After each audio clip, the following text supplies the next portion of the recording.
For me, everything starts with mindset, and I'm very big on. I mean, you can't plan everything as an entrepreneur, but kind of really kind of a bit of reflection. And I think some of the mistakes, or not mistakes, but just sort of things that can cause problems for people are, first of all, if you're a freelancer, you think, well, I've got this skill, I'm going to offer a service, and I'm going to offer my time for money. So one of the things that I'm trying to change or to introduce to people early on, if they're thinking about having a freelance business, is that that can be a bit of a negative cycle, and you can get stuck on a bit of a hamster wheel with that.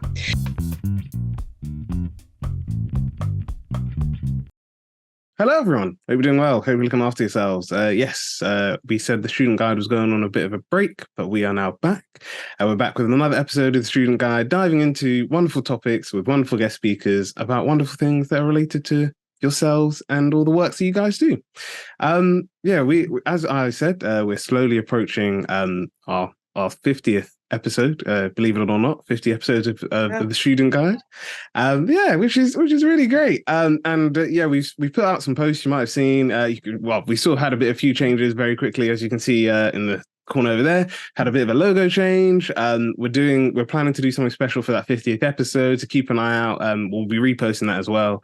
Let's dive into the episode today, because we're talking all about freelancing today. And whether you're currently a freelancer, whether you're looking into getting into freelancing, whether you don't know anything about the world of freelancing, this is the episode for you. But as I always say, we bring on amazing guest speakers, but I'll never do them justice with introducing them myself. So instead, I hand that job over to our guest speakers. So Kay, could you just let us know a bit more about you and the work that you do?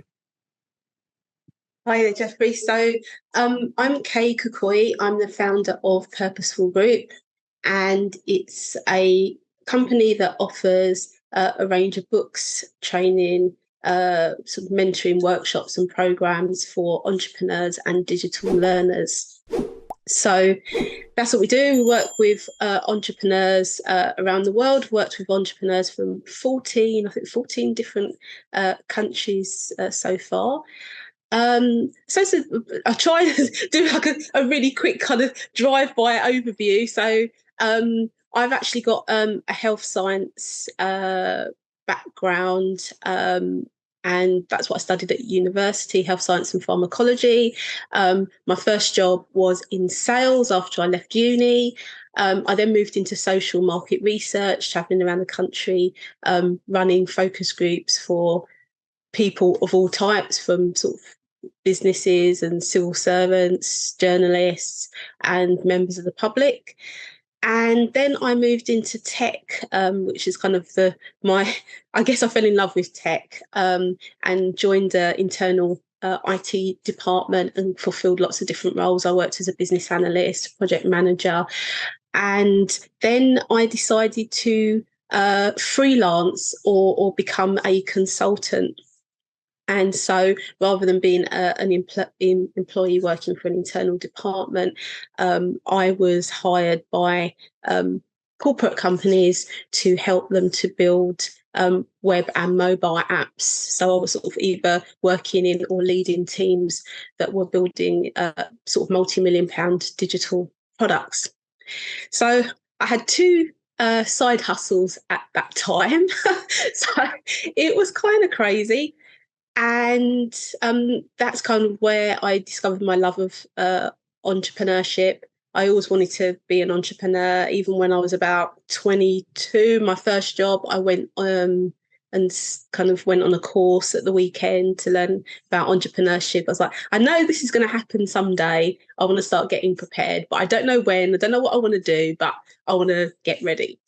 So kind of fast forward back to my time as a consultant, tech consultant. I also qualified at the same time as a coach, and started a life coaching business as a side hustle to my day job. And then I took a bit of a break from work completely, but then ended up listening to loads of podcasts. I discovered, I'm just trying to think of his surname, Smart Passive Income Guy. Do you know Pat? The name sounds Yeah. familiar, but I don't remember the name. We'll have it. We have a I've tendency. forgotten his, and I can't believe it's getting that. The guy's like the OG of podcasts. Like this is the, really like one of the first people.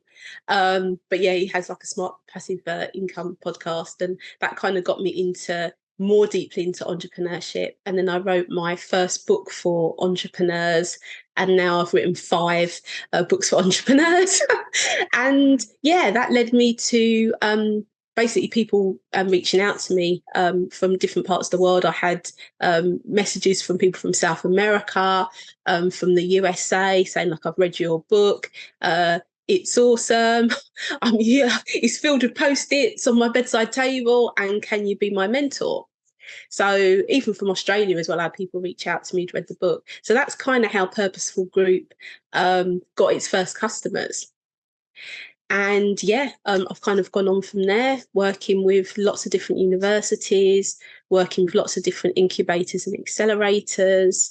And yeah, it's been a crazy ride. Yeah, I'm loving it, loving working with entrepreneurs. Oh, thank you. And I think what's really important from what you mentioned, because yeah, there's a few very important things from it. I think the first thing is, like you mentioned, what you're currently doing now is not necessarily what you studied with or what people who do your degree sort of, yeah. Because we sort of mentioned it on the podcast quite a few times that sometimes as a uni student, you sort of have this belief of whatever you sort of study at university, that's your limit. That's where your path. Exactly. Yeah. And that's not the case. And it's really great to have individuals like yourself that, show that, no, actually, you can sort of go into sort of loads of different areas and you can sort of study loads of different things. And I think kind of like what you said, even sort of going from like health and life and pharmaceuticals to go into tech is definitely a career. And sales and market research and entrepreneurship and coaching. Nothing to do with anything. It's all about transferable skills, and that's what I say when I'm sort of delivering sort of kind of confidence workshops and also sort of digital skills. It's all about those abilities. So I moved from sales to, I've changed career quite a lot of times. I moved from sales to market research. My sales job helped me to sell myself and get that market research job, because I basically planned it all in terms of, well, actually, what I did in sales is actually really similar to what you do here, or the skills that I have, I can bring them into this job. And they were like going, oh yeah, that's really similar. So it's all about being able to kind of almost divorce what you've studied from the skills that you gained whilst you were studying, because those skills are more important. And I meet so many entrepreneurs and students who ended up hating their degree course and want nothing to do with it. So you can't hook yourself too much to what you've studied, because the sad thing is none of us know until we actually get a real full-time job whether we're even going to like that profession. You don't know, sadly. So yeah, no, I definitely agree. And I think that's I guess as a sort of side way to sort of go into it from what you mentioned, is that's one of the reasons why, particularly for myself, and I know for some others, and even in the episode we did about like going on a placement, that was one of the great things about it, is that it does sort of allow you to see, well, actually, based on my degree, if I was to sort of go into this area, would I enjoy it? So like I know for myself, I'm not a big fan of lab work. So I knew when I was looking for placements, I didn't want to necessarily work in a lab work. I didn't want to work in a lab and do lab work. But it was nice to sort of learn about the other sort of areas that I could go to with my degree, and sort of how, like what you're saying about transferable skills, that it doesn't necessarily have to be, because I'm going for a particular type of job, or based around my course, I can only sort of, do environmental jobs, or, because I studied environmental science in my undergraduate, it means that I have to sort of, work in a lab, or, I have to do something around sustainability or certain sectors, I can't sort of explore other options and use those transferable skills that I get from those placements in my degree, which I definitely think is really important for students, but also for recent graduates, I guess, as well, to be aware of when they're applying for jobs or for placements.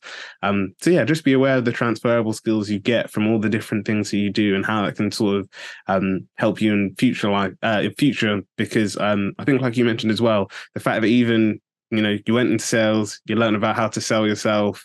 I think those sort of little things that you can sort of pick up from each of the jobs that you might work. We had someone on here before who spoke about how she learned a lot about being a great manager from working at McDonald's, which some people might feel like, well, actually, working at McDonald's can't really teach her anything. It's sort of like really bad. But no, she learned a lot about being a great manager from there.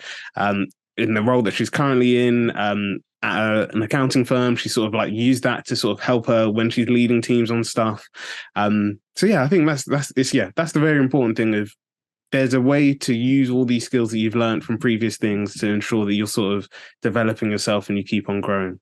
So, yeah, 1,000%. So my course was very I had tests which kind of contributed to my final score every other week. Every week or every other week. So I was constantly studying and revising and, having to cram, learn the muscular, all the muscles in the body, then learn all the bones in the body, learn, about the cardiovascular system. So it's very intense.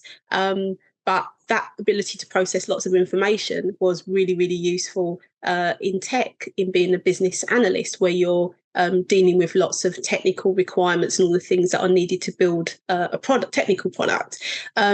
My analytical skills from my degree course, again, were very useful in being a business analyst and remembering lots of detail and things like that. So the skills are there, they're subtly there, but it's just applying them in different ways. And McDonald's has, a replicable business model the world over. They have systems and processes in place. So it's an amazing place to learn about operations and management. So whatever you're doing, don't kind of do it without kind of being mentally present, like, oh yeah, I've got this job, I hate it, I'm just making money. Look around you, what's going on, what's working, what's not working, how they do things that you think is good, or what, so always kind of be aware and don't kind of like switch your brain off, because there's something to learn from whatever you're doing. Yeah, I definitely agree. But yeah, let's go on to we sort of touched on it, but I think I'll rephrase the question, because you spoke about Purposeful Group and the work that you do through that. But I guess so. The question originally was what inspired you to start it, but I guess sort of to change the question around a bit would be to sort of ask, when did you decide that Purposeful Group was something that you actually wanted to make your career? It was something that because I think, especially whether it's as an entrepreneur, as a freelancer, sometimes we're sort of stuck between what's a hobby and then what could actually be like my full-time job or my part-time job or even my career. So when did you know that Purposeful Group was something that you actually wanted to make a part of your career? Interesting. So I think at that point, I'd finished writing 2 books and started writing another one, and knew that I wanted to kind of be a full-time entrepreneur, make a living from my own business. So that was already there, and that was the plan. That, okay, I wanted to be full-time. So it, I guess, really was just more about starting to build a customer base and that kind of thing, and then testing and validating the demand. So I had knowledge that I had transferred into courses and workshops, and the question was then, how am I going to sell these? Who am I going to sell them to? Will they like the things that I'm teaching people? So I think that was one of the first challenges for me. Well, thank you. And I think that's definitely one of the most difficult challenges is, yeah, like we mentioned, of one, sort of figuring out whether something can make that shift between a hobby to your career or your entrepreneurial journey or your freelancer journey. But also it's like we said, is there's even if there's, well, first off, if there's an audience for whatever you're trying to advertise, to sell, to encourage people to get involved in. But also, is there a big enough audience? Is the audience interested in sort of investing money and time into the things that you're providing? And I think we had a episode earlier on this season, actually, sort of speaking with an entrepreneur. And I think kind of like what he was saying is sometimes, it's being an entrepreneur or even just a freelancer, or I guess anyone who sort of wants to sort of get out of their comfort zone is, you're sort of sometimes on a cliff and you just need to sort of trust yourself that, your parachute's going to work, you're going to be okay. And sort of being okay with the lessons that you learn on that journey. And I know we're going to talk about it later on, about a time when something that seemed like a failure turned out to be a success, because that's, I think, both as a freelancer and entrepreneur, but probably in every aspect of life, that's something that everyone can relate to. Of at the moment, you sort of you're doing something and you feel like actually this hasn't worked, or you've received really bad feedback, or it hasn't worked, hasn't sold well, but then actually it turns out to be a huge success. But yeah, we'll go into that in just a bit, because the next question I'd like to ask you are, what are some of the misconceptions around freelancing? Because as I mentioned, some Brunel students may know that you've done a lot of workshops on freelancing, and speaking about what the freelancer journey is, how students in themselves can sort of tap into freelancing and use the community that they've got as a university student to sort of learn more about their freelancer journey. But obviously with everything, there's sometimes misconceptions, and in an age where sometimes it feels that, especially as a young person, sometimes people find information easier to accept from an Instagram video than necessarily like a reputable website. What are some of the misconceptions regarding freelancing? So I think for me, it's around, and it's funny, I actually ran a freelance workshop this morning for Brunel. I think it's about, for me, everything starts with mindset, and I'm very big on, I mean, you can't plan everything as an entrepreneur, but kind of really kind of, a bit of reflection. And I think some of the mistakes, or not mistakes, but just sort of things that can cause problems for people are, first of all, if you're a freelancer, you think, well, I've got this skill, I'm going to offer a service, and I'm going to, offer my time for money.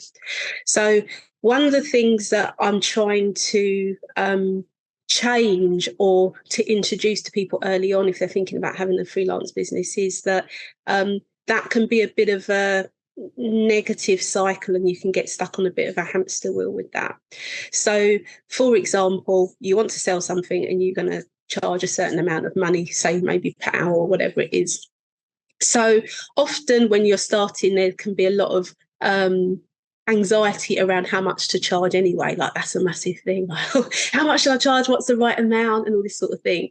And you may not be able to charge potentially that much, or you may not feel comfortable charging that much when you start. So if you start doing your sums early on, and you think, well, hold on, if I'm charging that much, I'm going to need to find a lot of clients to actually make any ends meet. Or a lot of people don't actually do all those sums. They just start, and then as they start to see how much money they're making, they're thinking, well, this is not great. this is not really going to work. It's not a sustainable business, and they'll just give up at some point because it just becomes demoralizing, or whatever it is, it just doesn't seem worth it. So introducing, I guess, the concept of using websites, digital tools, and starting to think about offering products and things like that, and what we call productization. So turning services into a definable, kind of packaging them more like a product, so that you're not just exchanging time for money. You can actually think about some really smart ways to offer your services that don't involve just your time, and that make them more scalable. So rather than just working in your local area, you could work nationally, internationally, and that sort of thing. So I think there's some of the concepts. It's like, it's just going to be me. I'm just going to be a one-man band. I'm just going to offer my services for a certain hourly rate, for example, and not thinking about the digital side of things, how you can actually really make some good money so that you can actually have a team behind you as a freelancer. Because I don't think just being you and then just working forever like that and ever and ever and ever is necessarily a good or sustainable way of kind of starting something off. I'd like for freelancers to think of themselves as a CEO or business owner from the beginning, more than, oh, I'm just doing this thing and I just make a bit of money, you know. Yeah, I definitely agree. And that sort of links to, interestingly enough, someone that we both know, Andrew, who offered me some really great advice. And I guess I can, as our audience know, we say mic check, and those are where we sort of give some interesting facts and figures, some personal stories. So I guess this would be the mic check for the episode. But he gave me this really great advice when I was going to a meeting to discuss pick up the mic with a potential sponsor. And he was just like, don't feel that you can't go to the meeting as Jeffrey, CEO of Pick Up the Mic.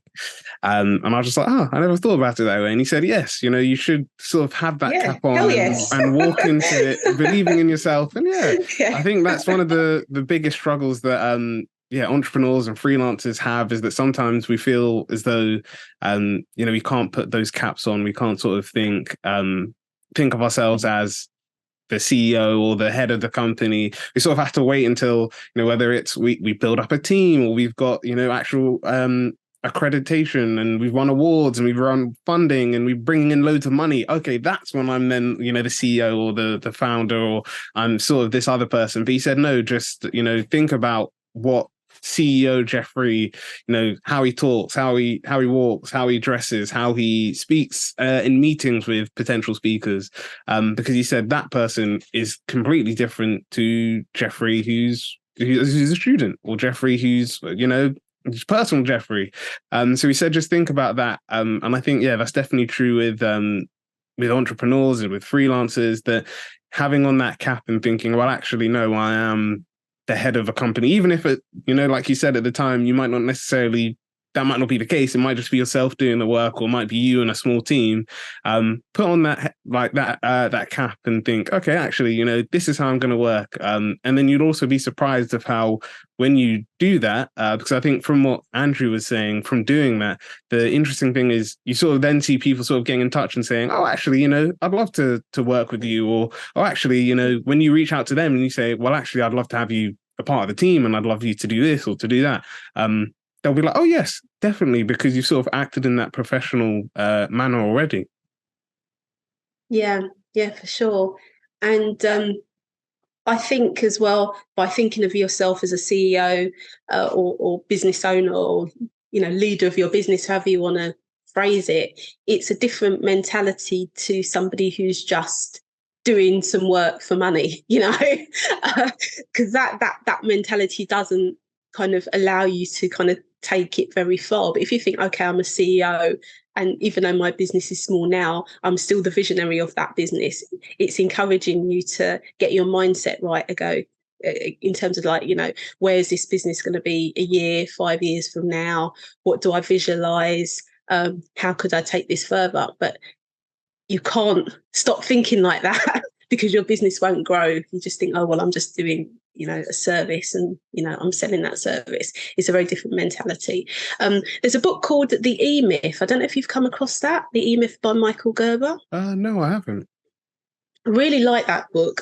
In fact, the one that I read it's called The E-Myth Revisited. But he breaks down why a lot of small business owners have so much trouble.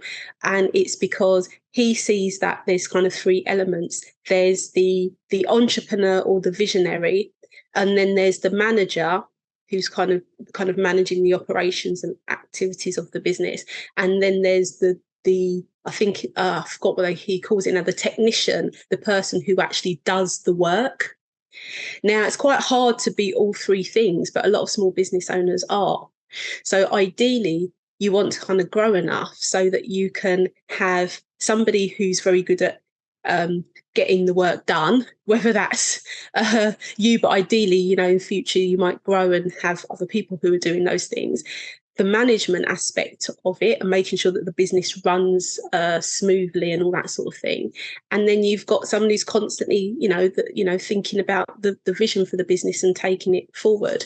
But it's very hard to to go forward when you're trying to do all three things, because they don't naturally always go very well together, or there's not just enough hours in the day sometimes to fulfill all those roles and do it properly. I agree, and I think that's I know through the Entrepreneur Hub at Brunel, that's I know one of the things that they've sort of at events that they've held, that was been one of the big questions of, you know, especially for entrepreneurs who maybe want to come up with a product or even a service, and it's just themselves at the moment. They're sort of just like, well, you know, it'd be great to have like a, you know, someone who could, like you said, someone who manages the operations, someone who's the founder or the CEO who can attend sort of these pitching meetings and sort of speak with potential sponsors, and then you can have someone who can sort of with sort of social media becoming such an important part of businesses, manage social media channels as well. But I think, like you said, sometimes it's just starting off doing that yourself and then seeing how things grow. Because, like, for example, with Pick Up the Mic, that's sort of what we did. We none of us had like a social media background per se.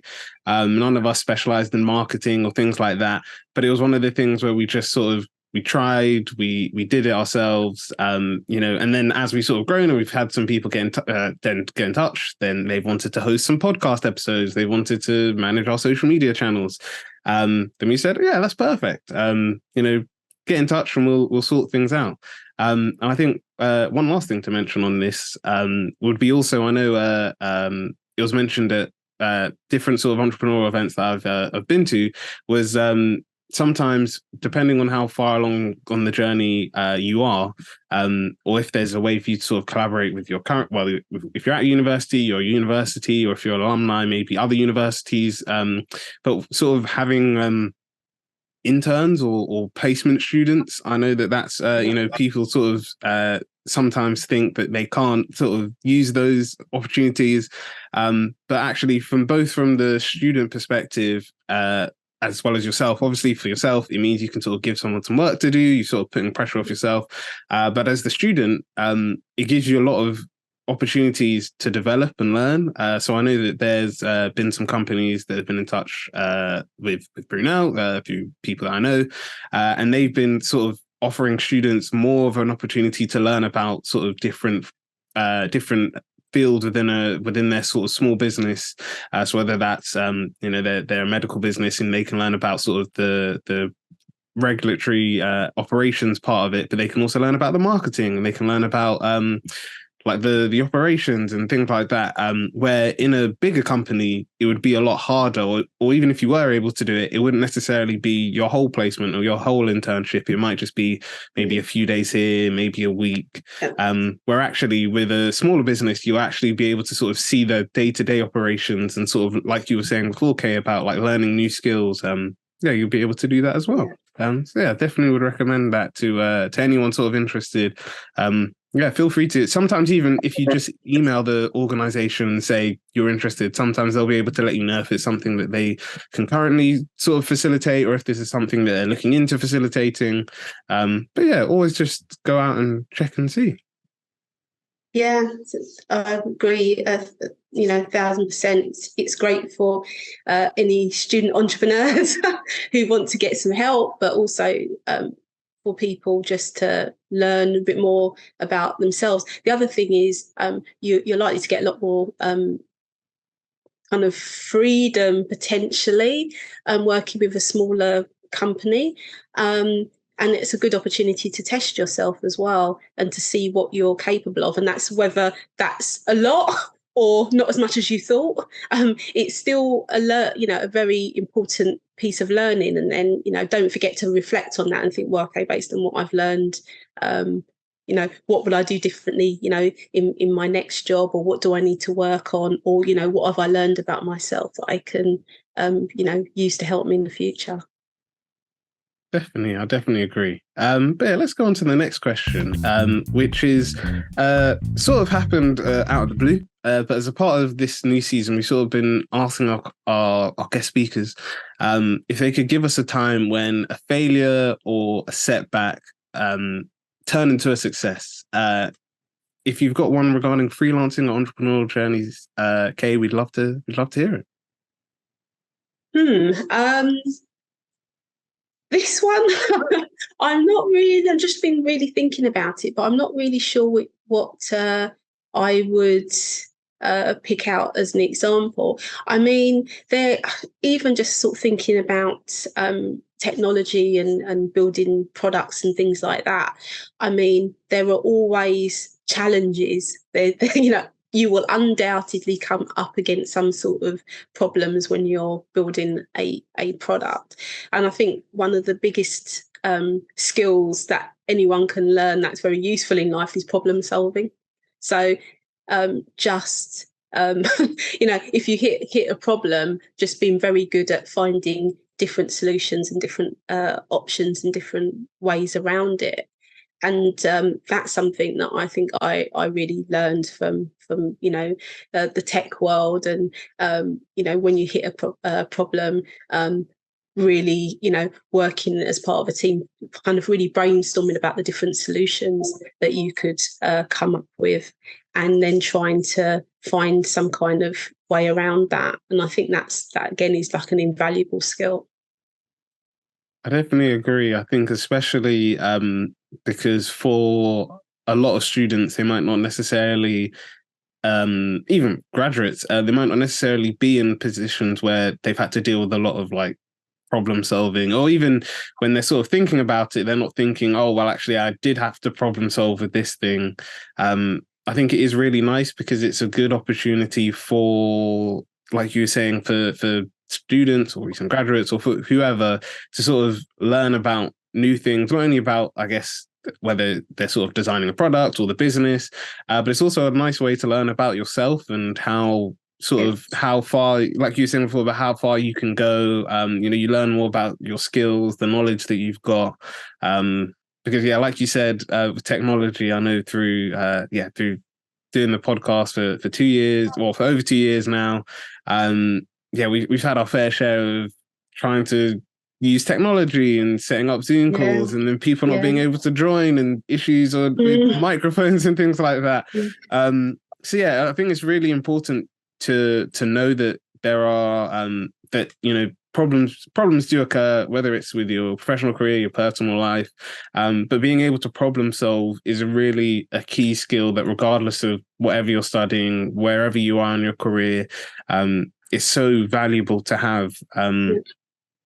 Someone who's been on an interview panel, and he's been to interviews for jobs as well, is something that employers also really look into, because they'll ask you questions of, could you let us know of a time where things have gone wrong? And I know sometimes, through my job, I know sometimes students feel like, oh, they're supposed to be talking about, I did this and it went really bad, and then that's it. Mm-hmm. But the fact of the matter is, the employer's not looking for that. They're looking for, okay, so something went bad. How did you then sort of turn around the situation? And what did you learn? Exactly. What did you learn about yourself? Yeah, and I think those are the most important things, because sort of like what you just said there about what did you learn from the situation that sort of going forward, you sort of decided whether it was regarding, a society that you're on the committee for, or whether it's, a business that you run, or a project that you've led for some time. Then it's a good way for you to know, if you were to do it again, or if you were to work in similar circumstances, what could you do? But also, what could you learn about yourself? So if you know that, for example, well, actually, you're actually pretty good at organizing Zoom calls, you're pretty good with working on, different things and different technologies and things like that, then it's a good way for you to sort of like try and test things about yourself, which I think is really important. Yeah, definitely. And one of the things that I've noticed with working with students is that, and I've been a student as well, so nothing bad about this. It's just a learning experience. But we all get very institutionalized. So there are some people who are naturally quite good with problem solving, but a lot of people now have got used to, well, what shall I do? What parameters can I work within? But you have to remember that when you go into work, they want you to use your brain to come up with solutions. They don't, they want you to make suggestions. And so if you're in the framework of, oh, well, what shall I do now? What shall I do? That's not what they want. They want you to bring things to the table. That's why they're paying a graduate salary. So it's really important that if you've not really thought about things like, you start thinking like that, about the independent thinking that you can do by yourself. Often in tech, it's like, well, there's no ideal solution, but what's the best solution in this case? So there's no textbook answer. It's up to you, to the team, whoever it is, to come up with the best possible solutions, analyse them and decide on what to do. The other really important thing around that is what I'd call risk management. So whenever you're doing something, you can't assume that it's going to go well. You need to have your, especially for me as having like a project management background, you've got to have your plan A, plan B, plan C and plan D, because, you need to ensure that things go well. And if things don't go well, you need a backup plan. So again, starting to think like that, so that you always have plans, so that if the first thing doesn't work, what else are you going to do? Not that, oh, well, I just assumed that everything will go fine and I'm totally lost now. Something's gone wrong and I just don't know what to do. So starting to change your way of thinking to that more flexible and going a bit deeper is kind of what employers are really looking for. And if I interview people, that's the kind of thing that I'm looking for. Like, is their brain flexible, or is it just kind of like what I've been fed? The answer to everything that you want is on the internet potentially, but do you know how to search in a professional manner to get the answers and to know what is sensible versus things that maybe aren't? So that's what people are looking for from graduates. Definitely, I definitely agree. And it even reminded me of when I did one of my interviews for my undergrad placement, where they sort of had the scenario. It was a scenario based. Well, you had your individual interview, but then they had the scenario interview where you're with other students that are applying for different roles, and you're given a task, and it was the classic card stacking that you have to build a tower with some card. Okay. And yeah, it's like you were saying that afterwards, when I heard back that I got the job and I was just asking for some general feedback, that they were just like, the most important thing with it is that they really liked as a group that people sort of knew, okay, there's a problem, how everyone was sort of doing their individual roles. So it wasn't that one person was just like, okay, you're going to do this and you're going to do this and you're going to do, and everyone was just like, okay, cool, you're taking in charge, I'm just going to listen to you. Yeah. It was more of, okay, so what do you think we should do? Okay, we should do this. Okay, that's a really good idea. And then when problems arise, like you're saying, of you start building the card tower and then it gets a bit too heavy in one place and it sort of leans over to the side. Okay, so how can we sort of mitigate this issue so it doesn't fall over? And like what they were saying, the main outcome of the interview isn't necessarily, okay, can you, and I think that's sometimes what students who maybe have never done interviews or sort of scenario-based things before, is they think, okay, the interview is decided on whether or not we build the tower or we sort of stack a deck of cards, when actually the answer is, okay, you were given a situation. How did you work as a team? Did you involve people? Did you encourage people? Did you compliment people? Did you suggest improvements? Did you listen to ideas or just push your own idea forward? Exactly. How do you think? Yes. Yeah. And I feel like that's the main, like we were saying, with what employers are looking for. I think sometimes students can sometimes feel that, especially because I know for some students, they've never done interviews before, or they haven't done things like that before, and they sort of think, oh, it's a competition, it's who's the best, and I have to sort of show myself off as being the number one candidate, and I have to I have to do this, have to take charge and lead everyone and show I'm a good leader. And actually it's just, how do you work as a group and in a team? So yeah, I definitely agree.